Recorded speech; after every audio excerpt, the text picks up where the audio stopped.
La Coupe Gambardella en 2002, Serge le disait, première, un petit peu comme Michael Landreau ici, il y a quelques saisons de cela, à Foriani, avec pour Landreau, on s'en rappelle, un pénalty arrêté face à Lubomir Moravgic qui est un nul 0-0. Mais ce soir, il faut des buts, il faut des points pour ces deux équipes. On retrouve les Nantais ici avec Bagayoko.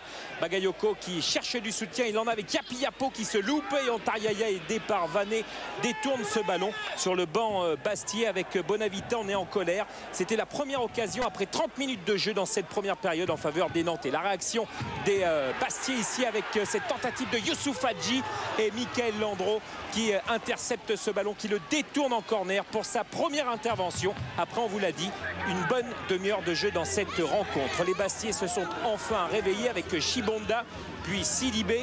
Sidibé qui cherche une solution, il centre là-bas, il y a Hadji avec cette tête en retrait, la reprise de Rocky et ce ballon qui est détourné de la poitrine par Seto. Certains réclameront un penalty, notamment des tribunes, mais en tout cas c'est bien de la poitrine que Seto, regardez, vient détourner la frappe surpuissante de Rocky. Rocky malheureux, buteur contre son camp face à Sochaux en Coupe de France ce week-end. Le centre de Pierre-Yves André, ballon insaisissable pour Hadji, mais la reprise elle est là pour Pascal Chibonda qui oblige Michael Landreau à une deuxième parade, un deuxième arrêt dans cette fin de première période.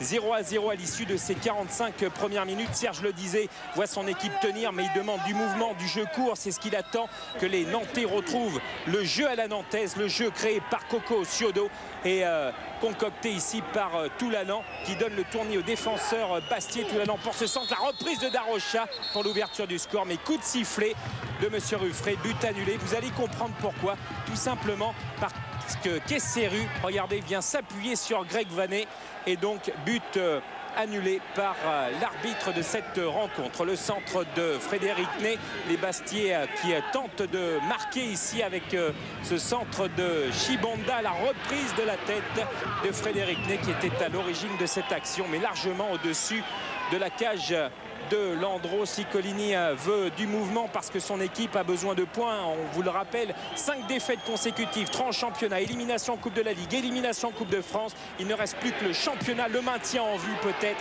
avec cette tentative de Pierre-Yves André, largement à côté de la cage de Landreau. Pierre-Yves André, ancien de la maison nantaise, incertain avant cette rencontre. On se souvient qu'il avait marqué son seul but depuis le début de la saison face à Nantes lors du match aller. Les Nantais justement, que font-ils? Eh bien, ils sont là avec Nicolas Savino. On connaît les frappes magnifiques de Savino et en 2 temps il oblige Nicolas Pento à un arrêt incroyable, le capitaine du Sporting Club de Bastia. Regardez sur cette frappe extérieure du pied, une frappe flottante signée Savino. 0-0 dans cette rencontre, les minutes filent, il y aura 3 minutes de temps additionnel et on retrouve toujours Bastia à l'abordage avec Pierre-Yves André puis Sidibé ici, Sidibé qui va fixer la défense nantaise, la frappe de Sidibé, une frappe montante qui vient flirter avec la cage de Michael Landreau. Toujours 0-0 au compteur, un coup franc peut-être un des derniers avec Sidibé, ballon au second poteau, il y a Ontariaya, il y a Pierre-Yves André et ce ballon dégagé par Savino.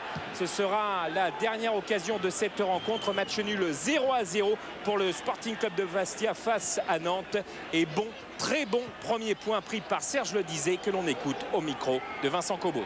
On a fait une bonne deuxième mi-temps. Bon, on a souffert physiquement le dernier quart d'heure parce qu'on a encore trop de joueurs qui sont à court de conditions, mais je pense qu'on a fait, on est monté en puissance dans ce match. On a vu des choses intéressantes lors de la seconde mi-temps. On a vu des enchaînements de 7-8 passes consécutives, donc c'est bien. Je pense qu'on est sur bon chemin.